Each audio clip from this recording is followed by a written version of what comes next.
Gagawa na naman tayo ng masarap na butter cookies mga langga. Una natin gawin, paghaluin na natin itong butter at saka white sugar. Then gagamit tayo ng electric hand mixer. Beat lang natin yan hanggang maging creamy yung texture. At matunaw yung asukal. Saka tayo maglalagay ng 2 pirasong itlog.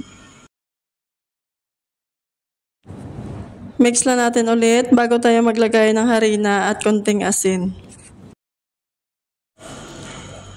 Haluin ko lang ito ng aking mahiwagang kamay at i-rest ko muna ito sa refrigerator ng 1 oras. After 1 hour, paplatin na natin itong cookie dough at gagamit tayo ng cookie cutter.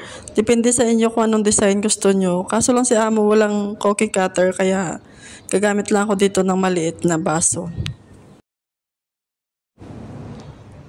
Bake lang natin ito ng mga 15 minutes at ready to serve na itong ating butter cookies. Ilalagay ko lang ito sa glass jar para anytime na gusto ni Amo kumain, may madudukot siya. At yun lang, maraming salamat sa panonood.